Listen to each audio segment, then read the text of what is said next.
وصلتني رسالة من صحفي جزائري يعتبر من النخبة، رسالة طويلة اختصرها لكم وحبيت نشاركها معكم.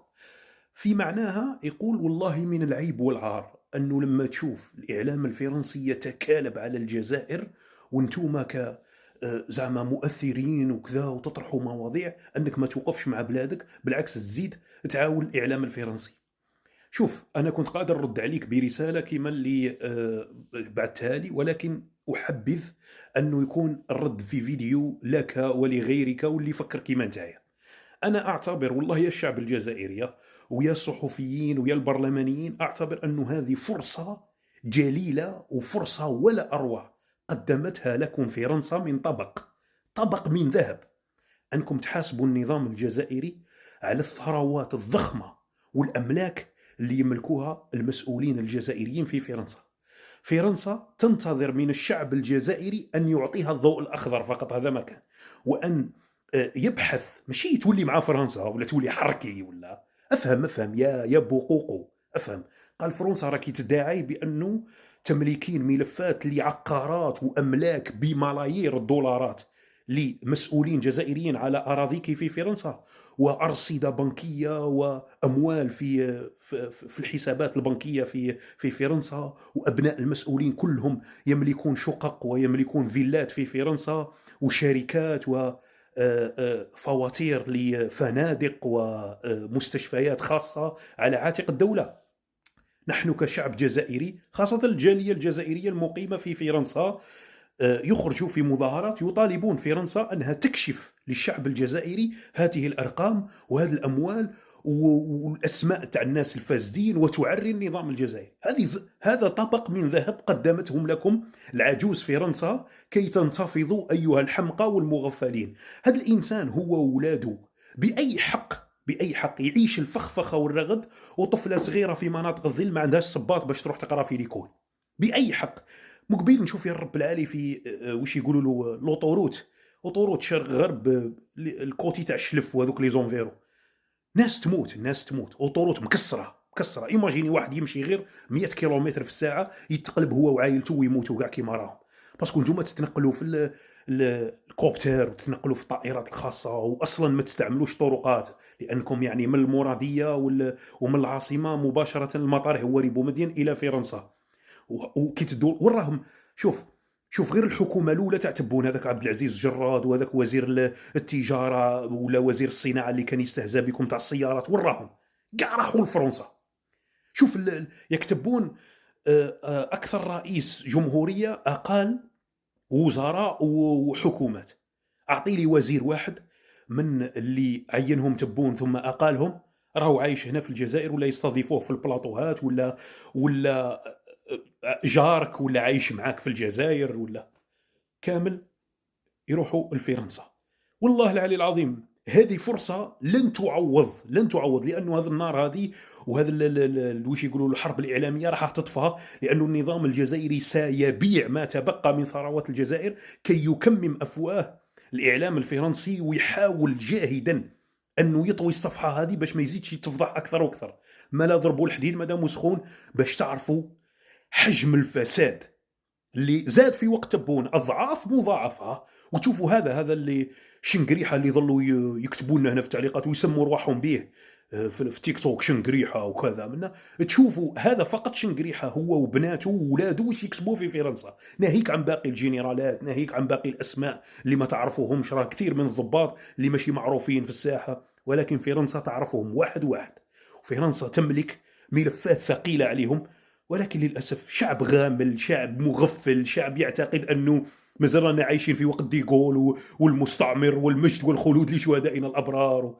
يا ودي دركا والله الفرصة إلى جاتك وما استغليتهاش، تعيش طول حياتك حمار وتحت الأقدام، وتعيش طول حياتك ذليل، لأنه هذا المرخص هذوم كل ما تجيهم كاش هزة هكذا يلتجئوا إلى الشعب ويبدأوا يبكولوا منا باش يصطنعوا الدراما، يديروا دراما باش يبانوا مظلومين، ومن بعد نهار اللي تخمد النار يعاودوا يتسلطوا عليكم وتولوا تشتاقوا الماء وتشتاقوا الحليب والعدس واللوبيا ويطغوا عليكم، لأنهم هؤلاء فجار. لو كان جا فيهم الخير راهم حاكمين الجزائر منذ 63 سنة.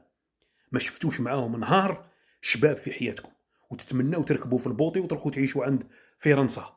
اعطيني واحد في الجزائر، والدليل هاي فرنسا تدخل قرابه 40 مليار دخلها شهريا من طلبات التاشيره الجزائريه الى فرنسا. الشعب كاع حاب يعيش في فرنسا، ولكن لما فرنسا تقدم لكم ملفات تحل لكم عينيكم تقولوا احنا ماناش مع فرنسا. لا لا ماناش. انا مع فرنسا. انا مع فرنسا لما تكشف فاسدين وتكشف ملفات فساد وتبين لي حقوقي انايا وتبين لي الفاسدين اللي راهم يهربوا في اموال الشعب الى فرنسا. لانه انت كي راك تقول مانيش مع فرنسا، المسؤول اللي راهو حاكمك لو كان جاموش مع فرنسا ما يحملش الجنسيه الفرنسيه. فرنسا وزير داخليه غير كما قال اذا كنتوا رجال عندكم 50,000 مسؤول جزائري يحمل الجنسيه تاعنا ومازال يزاول في المهام نتاعو في الجزائر كمسؤول. لو كان جيت مسؤول صح وتحب الجزائر والمجد والخلود لشهدائنا الابرار، ما ترفدش باسبور احمر وما تبكيش لانه فرنسا ما خلاتش تدخل لترابها واراضيها. وكي ما خلاتكش تدخل لترابها واراضيها رحت تجري لسلوفينيا اللي هي في الاتحاد الاوروبي باش تخليك تدخل لسلوفينيا، ومن بعد من سلوفينيا تروح لفرنسا. سلوفينيا واش تروح دير فيها؟ سلوفينيا بلد فقير ما فيه لا شوبينغ، ما واش عندنا علاقه احنا بسلوفينيا باش تروحوا تبكوا لها وتخليكم تدخلوا لاراضيها؟ باش تروحوا لفرنسا. لانه فرنسا على بالك لو كان تدفع الجواز دبلوماسي ما تعطيكش الفيزا وتزيد تبهدلك اكثر واكثر. وليتوا خايفين من فرنسا اكثر من شعبكم، لانه شعبكم ما حبش يفطن. لو كان يفطن الشعب الجزائري والله العلي العظيم غير يجرفكم بيدير لكم جرافه يرفدكم هكذا ويرميكم في لابوبال.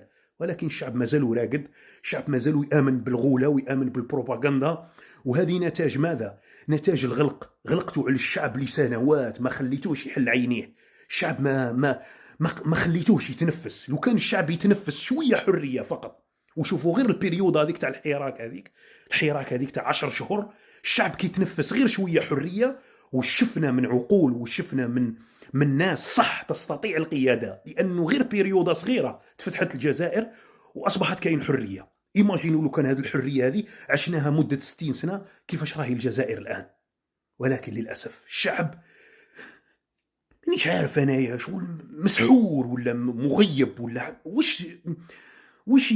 وش راح يصرى لك اكثر من اللي دار فيك النظام هذا. رب العالي انايا كاع اللي دوخني هو واحد عايش في العقله ولا عايش في منطقه راني نقول لك الكلاب ما ينبحوش عليها وخايف من الناتو. يودي الناتو لو كان يجي واش يقصف فيك يرحم بابك؟ واش اعطيني كاش حاجه تقصف في الجزائر ولا تتهد ولا كاش حاجه. رب العالي رانا طلعنا البارح مع الفلسطيني هذاك وكومبارينا ما بين غزه قبل القصف وكثير من المناطق الجزائريه. ولكن نتوما معيشينكم بروباغندا وداير لكم وهم خيالي ما عنده لا يوجد في الواقع. فقط ما تتحلبوناش باللي احنا صح فاسدين وخنا امانه شهداء، لانه هذه الحاجه هي اللي ترميهم الى مزبله التاريخ. وخايفين انه الشعب يتحلب عليهم. الشعب إلا طغى عليهم وتحلب عليهم والله العلي العظيم غير يولوا تحت أقدامكم. هذو اللي راهم طايحين لكم فراعنة ويمشوا بالبياري والصاعقة ويغلقوا الطرقان ودايرين عليكم الشواكر.